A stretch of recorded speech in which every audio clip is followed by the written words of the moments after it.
Good evening, I'm Abby Phillip in New York. Tonight, if at first you don't succeed, dust yourself off and try again. Well, Republicans, okay, they may not have Aaliyah committed to memory, but it definitely seems like they've taken that advice to heart. And they are perpetually in search of evidence to pin crimes on Biden's allies. Now, there's supposed to be proof in the pudding, but Republicans can't seem to make jello. The GOP struck out on the Mayorkas impeachment. They whiffed again when they tried to impeach Joe Biden. And just yesterday, they tried to turn Anthony Fauci into Dr. Frankenstein. They laid the blame for a monster COVID pandemic at his feet. And now today, Congress gave us the latest example. Republicans want America to believe that the Attorney General, Merrick Garland, is a Biden henchman and that he is the principal orchestrator of a plot to stop Donald Trump. Now, the problem with that is that it's just not true. Now, you wouldn't know that if you judged today's hearing based on the accusations per minute, like this from the Republican Judiciary Committee Chairman, Jim Jordan. Did Jack Smith ask for the job? He did not ask me for the job, no. Did he convey through someone else that he wanted the job? I would be surprised if that were the case, but Well, you don't know? No, I don't know. So he may have? I can only tell you what I know. I chose him because he had a record of impartial career experience as a prosecutor. That's why he was chosen. Or there's this from Republican Matt Gaetz. Colangelo makes this remarkable downstream career journey from the U.S. Department of Justice in Washington, D.C., and then pops up in Alvin Bragg's office to go get Trump. And you're saying that's just a career choice that was made that has nothing to do with the lawfare coordinated by the DOJ. I'm saying it's false. I did not dispatch Mr. Colangelo anywhere. Well, do you know how he ended up there? I assume he applied for a job there and got the job. But see, you know what? I can tell you I had nothing to do with it. Or there's this from Steve Bannon. He picked up the ball from Gaetz and is running straight into conspiracy land. That's a bald-faced lie. You're telling me the number 3 guy in the Justice Department, Matthew Colangelo, just kind of ends up in Bragg's office as the architect of this? This is just gaslighting people. This is why people detest you. Or Republican Blake Moore of Utah. I think we all have a responsibility to respect jury verdicts, and the failure to respect jury verdicts. It's the way that we arrive at the verdict. I think that's the problem. And the American people see it, sir. And under your watch, the system is losing credibility. So, if you believe Republicans, Garland manipulated the Justice Department into multiple Trump prosecutions. He enticed a Manhattan jury into convicting the former president. And if you ask for evidence, you'll get nothing. None. Only questions. So what is the cumulative effect of all of this? Well, here's what Garland had to say about that. Yes, the threats to the judiciary, threats to prosecutors, threats to law enforcement agents have all spiked significantly. And in some cases have accelerated from threats to actual violence. Our democracy cannot continue if the people who make the democracy run are afraid, if they make their decisions based on fear of being threatened or of being assaulted.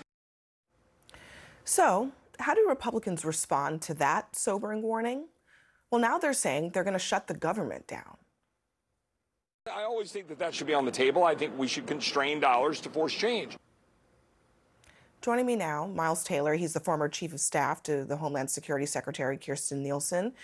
Miles, good to see you. I wonder, why do you think Republicans are so eager to go into these conspiratorial cul-de-sacs as opposed to, say, just winning elections the old-fashioned way?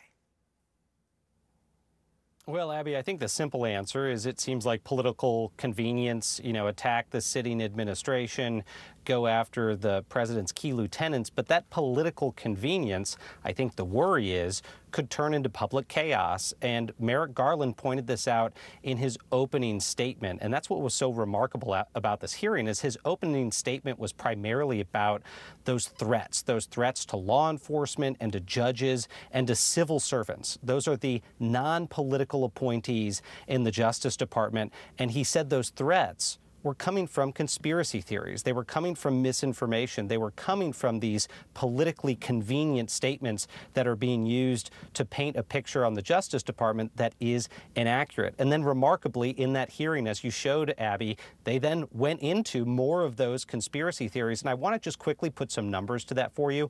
Tenfold increase since 2016 of death threats to members of Congress. There's been a fourfold increase in threats to federal judges over the same period. And nearly 40% of election workers in this country say they've been harassed or threatened in their jobs. Merrick Garland tonight at the Justice Department is not thinking about protecting Joe Biden or helping Joe Biden win re-election. The Justice Department is focused on those numbers and the extraordinary period of threat we are in to public servants from these conspiracy theories. He even went further in a way, saying that some of those threats have actually become attacks. Now, just because they may or may not be successful doesn't mean that they're not real and that they haven't happened.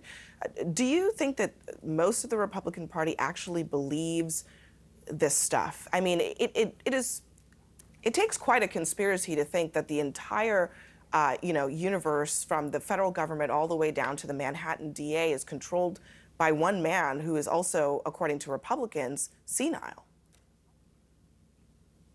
Well, Abby, when I was working for Republicans on Capitol Hill, up to and including working in the Trump administration, the GOP standard line here was to back the blue. And you remember it. There was a multi-year effort to paint the Republican Party as the party that backed law enforcement at the federal, state, and local level. What's so alarming to me as a conservative is that the messaging has swung around 180 degrees. And now you've got members of Congress talking about, in their words, detonating the FBI, clearing house, gutting the deep state. So it's no longer just one person. It's not just Donald Trump saying these things. His views have been transmuted onto the wider party and on members of Congress that were otherwise previously considered mainstream, but now they're talking about going after law enforcement. It's really spread quite substantially, and what I think that means is Trump's agenda, he'll be able to advance it if he gets a second term as it relates to going after these institutions.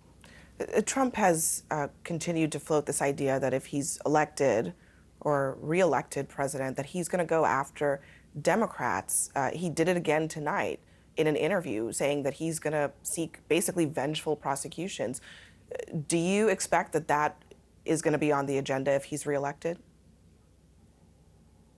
Well, I mean, Abby, it feels just banal to say that this is hypocrisy. I mean, we're just talking seconds ago about how people that I used to work with are concerned that the Biden Justice Department is being weaponized, despite any evidence in support of that. And now their response to this, their remedy, is to weaponize the Justice Department. I mean, that's really extraordinary. I mean, what you would hope to hear out of a Republican candidate and his allies right now, if they actually had these concerns, is that they'll restore impartiality, integrity, and the rule of law to the Justice Department, not go back in and push their fingers on the scales in the other direction. But that's what you're hearing about. And it's certainly what was clear to me at the end of the first term of the Trump administration is there were a lot of plans to go into a prospective second term to go weaponize those institutions, to turn them against political adversaries. The only thing that's gotten worse since then is they've had 4 years to systematically and methodically plan that. Trump was very unprepared to become president of the United States. He did not accept it,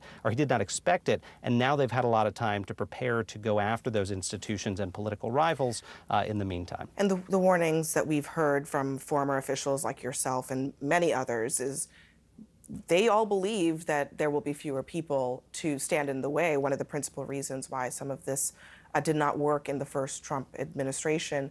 Miles Taylor, thanks for joining us tonight.